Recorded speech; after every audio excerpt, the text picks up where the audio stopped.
In this video, we're doing another Key comic book spotlight, this time on Adam Warlock.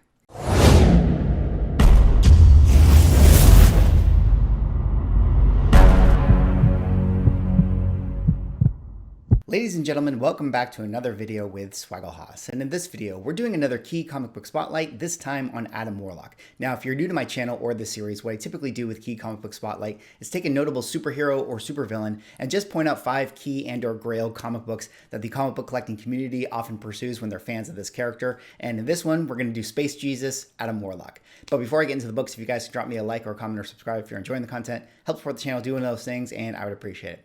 All right, that said, I always have to give a little bit of a qualifier. It's very, very hard for me to narrow it down to just, 5 books here. And in this video, like many of the other ones, I totally failed to do so. So I have a few books, but I think you guys will be understanding of why I had to do many different ones here, because Adam Warlock is one of those characters that has many arguable first appearances. And, I don't really know which one you guys feel like is his true first appearance, but I'm going to show all of them to you. So I'll let you guys make up your own mind here. But the very, very, very first time that we got some version of Adam Warlock, arguably, is in Fantastic Four number 66. So this would be one of my first books within my first pick here. Fantastic Four 66, of course, written by Stan Lee and drawn by Jack Kirby. And this would be considered the origin of the Him character. Now, before he was known as Adam Warlock, in Marvel comic book continuity, he was referred to as Him. And in this particular issue here, there would be a group of villainous humans known as the Enclave. And their goal would be to create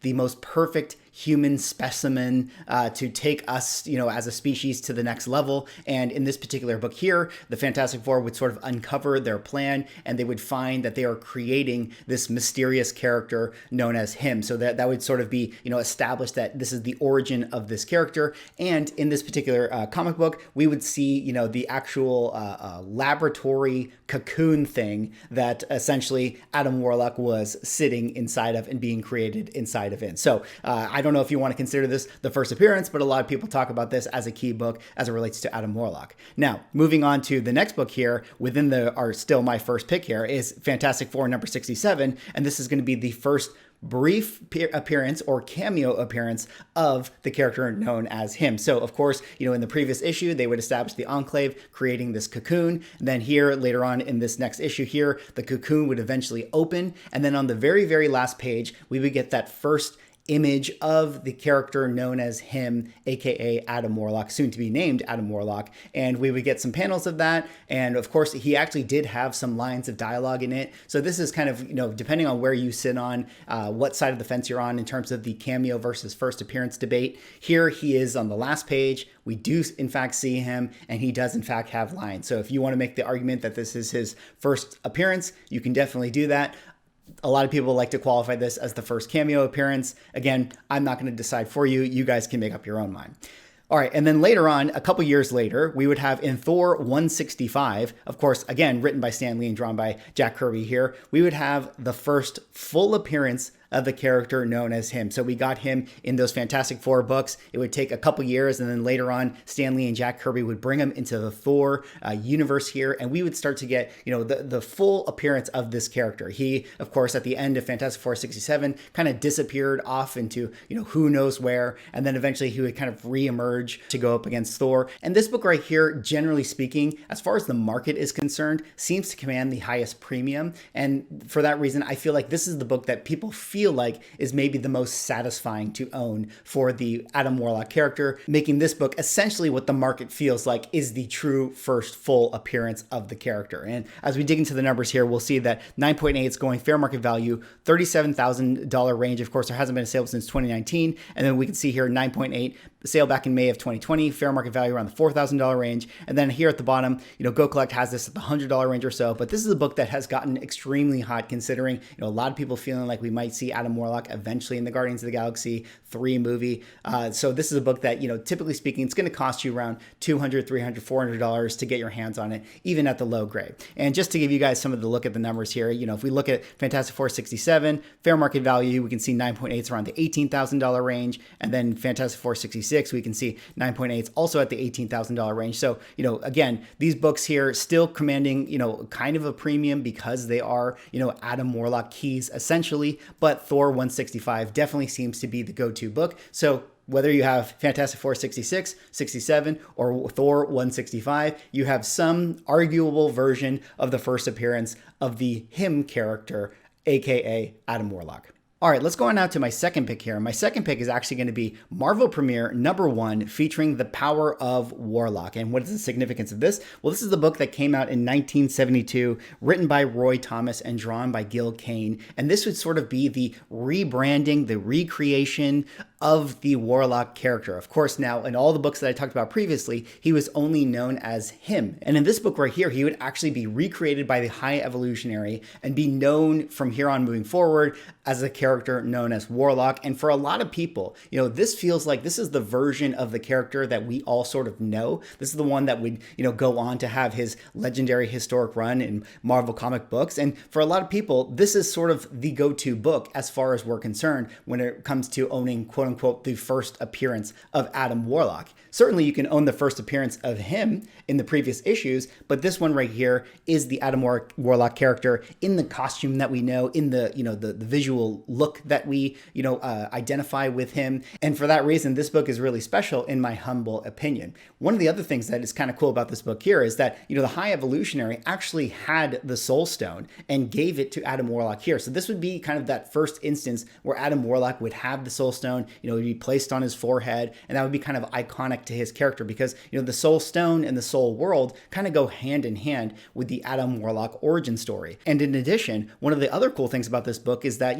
because of the speculation right now that, we might see Adam Warlock in the Guardians of the Galaxy 3 movie, if in fact they do decide to bring in the High Evolutionary and kind of follow, that storyline a little bit, maybe they take, the Enclave is actually that golden alien race and they're all working for the High Evolutionary, and he does in fact create Adam Warlock here. Well, then if that's the case, if that's the story that they follow, this book right here might in fact be the one that sort of takes over, in the market as far as the go-to book for Adam Warlock. Now, granted, it is a 1972 book. There's always going to be that difference of years. We're talking Silver Age versus Bronze Age here. So it's always going to be a little bit of a debate, where the values of these things go. But again, Marvel Premiere #1 featuring The Power of Warlock is in fact the quote unquote first appearance of the character known as Warlock. But as we dig into the numbers here, we'll see that there are 9.8 selling fair market value around the $14,000 range. Of course, there hasn't been a sale since June of 2018. It would be very interesting to see, what the sales of these books are going to be if in fact we get Warlock in the MCU. And then down here at the bottom, you won't see this book slabbed necessarily at the very, very lowest grade, but typically speaking, when I go onto eBay, you can find a low grade version of this book around the $100 range or so. All right, let's go on now to my next pick here. My next pick is actually going to be Warlock #1, written by Roy Thomas and drawn by Gil Kane in 1972. And what is the significance of this? Well, this would be the first titled series for the Warlock character. Now, the Marvel Premiere 1, of course, was an ensemble series that would feature many characters. Warlock would have, 2 books that would go in that series, of course, #1 and #2. And then later on that year in 1972, they would move the Warlock character to his own titled series, which you see right here, The Power of Warlock. So effectively, for collectors, this is Warlock #1, if you will. And this is a very, very cool book because this one would go on to sort of define his origin. This is kind of known as the Warlock origin story. Granted, all the books that, we got previous to this were effectively an origin in some kind of way, being that they were, dealing with the plots of the Enclave, dealing with the High Evolutionary, having him be turned into the Adam Warlock character. But this would sort of be, redefining that origin, kind of recapping what had happened overall with this character. In addition to that, I mentioned in the Marvel Premiere 1, that's where Warlock actually got the Soul Stone. Well, at that time, it was called an Infinity Gem, and he just sort of had an Infinity Gem in his forehead. This book right here would be the one that would clarify that it is, in fact, the Soul Stone. So for that reason, this is also a very, very important and significant book to the Warlock character. And this particular run would go on for, multiple issues. It didn't have a particularly long run. I believe it went up to 15 or 16, but still a very, very great, Bronze Age book, classic cover, Roy Thomas, Gil Kane, great duo. So this one is a very, very cool book in my opinion. And as we dig into the numbers here, we'll see that there are 9.8 selling fair market value around the $16,000 range. Very interesting that this one commands a higher 9.8 premium than the Marvel Premiere #1 issue. And then down here at the bottom, you won't see this book slabbed here, but this is a book that typically speaking, you can find on eBay around the $20, $30, $40 range or so, depending on the deal and depending on the grade. I believe that the 9.8 is selling that high simply because since this is a full black cover, it is very, very hard to find these in 9.8s. So it could be sort of an anomaly number. All right, let's go on now to my next pick here. My next pick is actually going to be Strange Tales number 178. And what is the significance of this? Well, there are a few things here. Number one, this is the first appearance of the character known as Magus. I will get into that in a little bit. Number two, this is the first appearance of a organization known as the Universal Church of Truth. I will also get into that. And number three, most importantly to me, this is the first time that Adam Warlock is going to be written and drawn by Jim Starlin. Now, if you guys don't know, Jim Starlin, of course, is the legendary comic book writer and creator. He most famously would eventually go on to create the Infinity Gauntlet storyline, which of course was the pinnacle of the MCU event that we got just a couple years ago. And he had a legendary run on the Adam Warlock character. I mean, when you think of Adam Warlock and its creators, you think of Jim Starlin overall. I mean, he wrote Adam Warlock so well. He did so many great stories with him. He really, really did, the cosmic universe justice in so many ways. And this particular book right here, Strange Tales number 178, this would be the first time that he would take up, the writing of the Adam Warlock character. And effectively, this story would sort of lead off like what would eventually lead us to the Infinity Gauntlet. I mean, he would plant the seeds of the, relationship of Adam Warlock and Gamora and Thanos all in this stuff. It would culminate in sort of an Avengers annual where we'd have a death of a lot of those characters. So this was a very, very important book establishing that origin. Additionally, this is the first appearance of Magus, of course, the evil version of Adam Warlock. We don't need to go into a history of that, but that is just a significant villain as it relates to the Adam Warlock character. And also, this is the first appearance of an organization known as the Universal Church of Truth. They are kind of like one of those TVA organizations where, if we ever see them in the MCU in some kind of way, I'm sure that this book will get extremely hot simply as a result of them having their first appearance in this book. And as we dig into the numbers here, we'll see that there are 9.8 selling fair market value around the $4,100 range. And then down here at the bottom, you won't see this book slab necessarily, but typically speaking, this is a book that, you can find from time to time around the $20, $30, $40 range or so, depending on the grade and depending on the deal.